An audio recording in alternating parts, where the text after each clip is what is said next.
جی لے لے بے شک جی بہت شکریہ میڈم. میڈم کیا بات ہے, ایبٹ آباد جیسے شہر میں اتنا بڑا واقعہ, وہ بھی ایک جو مسیح کے ساتھ, کہاں پر ہے قانون, کہاں پر ہے انتظامیہ, اور کہاں پر ہے حکومت؟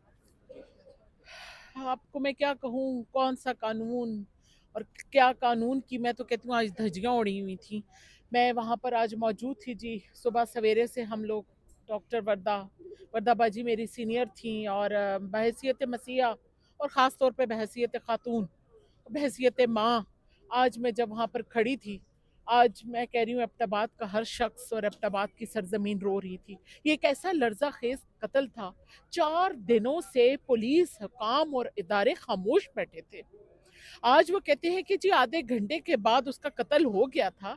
پھر مجھے یہ بتائیں کہ وہ پھر ان کے والدین کو لے کر کون سے جرگے کر رہے تھے یہ پولیس والے, اور اس ردا کو انہوں نے بڑے آرام سے گھر بھیج دیا کہ بی بی آپ جائیں آرام کریں. آپ نے اس ہماری ایک معصوم بہن کو ان منشیات فروشوں کے ہاتھ میں دے دیا ہے, وہ اب اس کا قتل کر دیں گے, آپ آرام فرمائیں گھر پر. یہ ہماری پولیس تھی جو ان کے ساتھ ملی ہوئی تھی, اس پولیس نے رشوت لی ہوئی تھی. میں یہی کہوں گی کہ کینٹ کے ایس ایچ او کو فوراً معطل کیا جائے, ڈی ایس پی کو معطل کیا جائے, اور اس پر بھی ڈی پی او کو فوراً ایکشن لینا چاہیے. وہ اس پر اکاؤنٹیبلٹی ہونی چاہیے, اور ایک ٹرانسپیرنٹ ہمیں ان کا بھی ہمیں پوری تحقیقات کرانی ہے. یہ ادارے, کل پی ٹی آئی وہاں پر تو دھرنے ڈال کر عمران کو رہا کراؤ. اس عورت کو 4 دن سے آپ لوگ بازیاب نہیں کرا سکے. یہ کیا صوبہ پر خیبر پختونخوا ہے؟ مریم نواز کو دیکھیں نا, کرائم کنٹرول ڈپارٹمنٹس بن چکے ہیں, اینٹی نارکوٹک فورسز بن چکی ہیں, اور ہمارا آج ایبٹ آباد وہاں کے بزنس مین, سٹیک ہولڈرز, منشیات فروشوں کے ساتھ مل کر, اور آج ہماری نوجوان نسل کی اب نسل کشی شروع کر دیں گے. ایک مسیحا کے, میں آپ سوچیں کہ وہ کیا سوچ کر ڈاکٹر بنی تھی. ایک مسیحا تو لوگوں کی جان بچاتا ہے, اور آج اس مسیحا کی جان لے لی گئی چند روپوں کے لیے. ان منشیات فروشوں کو میں کہتی ہوں اس ضلع سے کیا اس صوبے سے بھی نکالے, اور سول ان کو سریعام لایا جائے, ہمارے کٹہرے میں کھڑا کیا جائے. یہ بنت ہوا کب تک اس درندگی کا شکار جو ہوگی؟ سول سوسائٹی ہے وہ سراپا احتجاج ہے, پھر بھی انتظامیہ کے کانوں میں کوئی جو نہیں رہیں گی. انتظامیہ 4 دن سے سوئی پڑی تھی. وہ عورت اس ٹھنڈی زمین پر اس کی نہش پڑی رہی, اور دوسری عورت آرام فرما رہی تھی. تو آیا اس پولیس نے پھر رشوت لی ہے نا, اس کو گھر واپس بھیج دیا ردا بی بی کو کہ بی بی آپ جائیں گھر آرام فرمائیں, اور اس عورت کی نہش رات کو ٹھنڈیانی کے ان جنگلات میں پڑی ہوئی ہے. آپ مجھے بتائیں کہ کہاں کا تھا وہ ایکشن؟ ہم یہاں سے اپنے املاک اٹھاتے ہیں, اور روز آئے دن ہمیں کبھی فیڈرل پر حملے ہماری نوجوان نسل کو لا کے کرائے جاتے ہیں پروٹیسٹ کے نام پر, اور کبھی جو ہے ان کو پشاور میں جمع کر لیا جاتا ہے کہ جی خان نو رہا کرو, اور ڈاکٹر ردا کو رہا کرو. اقرا کیس کا ہمیں جواب دو, زینب قتل کیس کا جواب دو. خدا را ہمارے صوبے کے بارے میں سوچو. میرا صوبہ کس طرف جا رہا ہے؟ باقی صوبے ترقی کی طرف جا رہے ہیں, ہم تنزلی کی طرف جا رہے ہیں. نہ کوئی ہیلتھ کی فیسلٹیز ہے, نہ کوئی اپڈیٹڈ ایجوکیشن کا نظام ہے. میری نوجوان نسل کے ہاتھ میں وہ قلم دو جہاں سکلڈ پروگرامز وہ سیکھے. اس کو لیپ ٹاپس چاہیے, اس کو الیکٹرک بائکس چاہیے, الیکٹرک بسز چاہیے, اس کو یہ نعرے اور یہ چیزوں کے لیے استعمال کر کے, اور ہماری نوجوان نسل کو بے روی کا شکار خدارا مت کرو. بس اب ہمیں یہ چیز نہیں چاہیے. اور آج میں آپ سب سے گزارش کرتی ہوں کہ آپ سب بھائی, میرے جرنلسٹ بھائی, ڈاکٹر ردا کو اس کا انصاف دلائیں گے. ایک مسیحا 6 سال تک جو پڑھتا ہے, اور وہ یہ مستقبل سوچ کر نہیں آتا کہ مجھے اس طرح بہیمانہ طور پہ قتل کر دیا جائے گا. وہ یہ سوچ کر آتا ہے کہ میں نے لوگوں کی جان بچانی ہے. آج ایک چھوٹی سی اگر کوئی غفلت ہو جاتی ہے اسپتال میں, سب ڈنڈے سوٹے لے کر پہنچ جاتے ہیں, جی ڈاکٹر کی غفلت سے فلاں مر گیا. آج ہم ڈنڈے سوٹے لے کر کدھر جائیں؟ کون سی ایمرجنسیز اگر آج ہم نے بند کرتے ہیں تو کہتے ہیں جی انہوں نے ایمرجنسیز بند کر دی ہیں.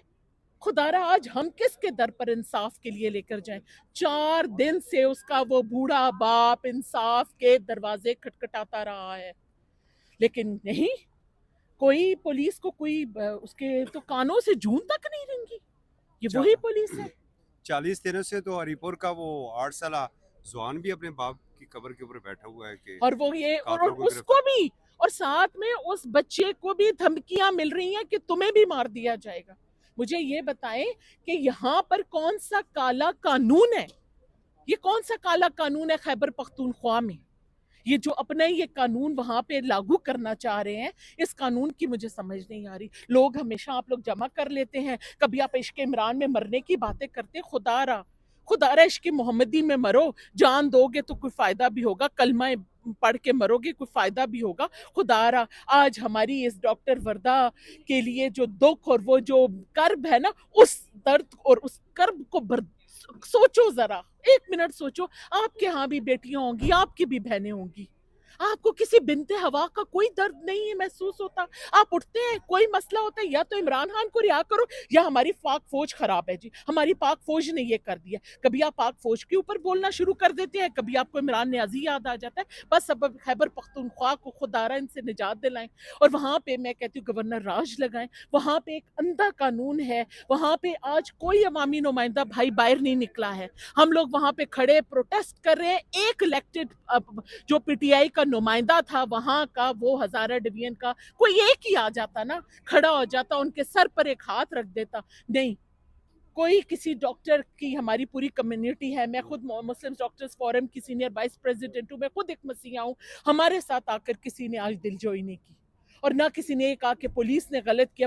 پولیس کو بلانے کے لیے میں خود ڈی سی آفس گئی ہوں، اور میں خود ڈی سی آفس سے پولیس ان کو، ڈی سی صاحب کو میں نے ریکویسٹ کی، اور وہ پھر آئے اور انہوں نے پھر عوام کے ساتھ بات کی، اور میں نے مطالبہ رکھا کہ سب سے پہلے اس دکان کو سیل کریں، ان کے بزنس کو سیل کریں. اور کیا کہتے ہیں کہ جی وہ جو یہ بلائنڈ کیس ہے، انہیں دوستی کی وجہ سے. اب ہمیں دوستیاں سوچ سمجھ کر کرنی ہے. پہلے پولیس سے پوچھیں جی اس سے دوستی کر لیں یا اس سے دوستی کر لیں. خدا را بس کر دیں، کس قسم کی جاہلانہ قسم کی باتیں کر رہے ہیں. بس میرا ایک ہی ڈیمانڈ ہے جی، کہ وہاں کا ایک تو کینٹ کے ایس ایچ او کو معطل کیا جائے، ڈی ایس پی کو معطل کیا جائے، ان کو سزا دی جائے، اور خیبر پختونخوا میں اب گورنر راج لگا دیا جائے. یہ خیبر پختونخوا میں ہمیں اور پی ٹی آئی 13 سال سے ہمیں انہوں نے جس حال میں ہمیں ڈبو دیا، آئے روز یقین کریں اب ہمارے سڑکوں پر ہماری بنت ہوا کی عزت محفوظ نہیں ہے. میں آپ کو سچ بتا رہی ہوں، عورت کی عزت خیبر پختونخوا میں، بنت ہوا کی عزت محفوظ نہیں ہے. روز ایسے کئی صفاقانہ قسم کے وارداتیں ہمیں پتہ بھی چلتی ہیں. اور آج یقین کریں جب میں وہاں پر بول رہی تھی تو مجھے دھمکی امیز فون آنے شروع ہو گئے کہ آپ اس ٹاپک کے اوپر مت بات کرو کہ تمہاری جان کو بھی خطرہ ہوگا. لیکن میں ڈرنے والوں میں سے نہیں ہوں. انشاءاللہ جیسے مریم بی بی نے پنجاب میں عورتوں کے لیے سٹینڈ لیا ہے، ہمیں مریم بی بی آپ خیبر پختونخوا میں چاہیے. خدا را آج سہیل افریدی نے ایک بیان تک نہیں دیا. صبح سے اس عورت کی نیش ملی ہے، وہ ایک بیان نہیں دیا. اور ادھر سے اس کو کبھی کہتا ہے کہ ہمیں ماں باپ سے زیادہ کتے عزیز ہیں. تو پھر کتوں کے پاس جاؤ نا، ہمارے خیبر پختونخوا کو چھوڑ دو. بہت شکریہ میرے بھائی.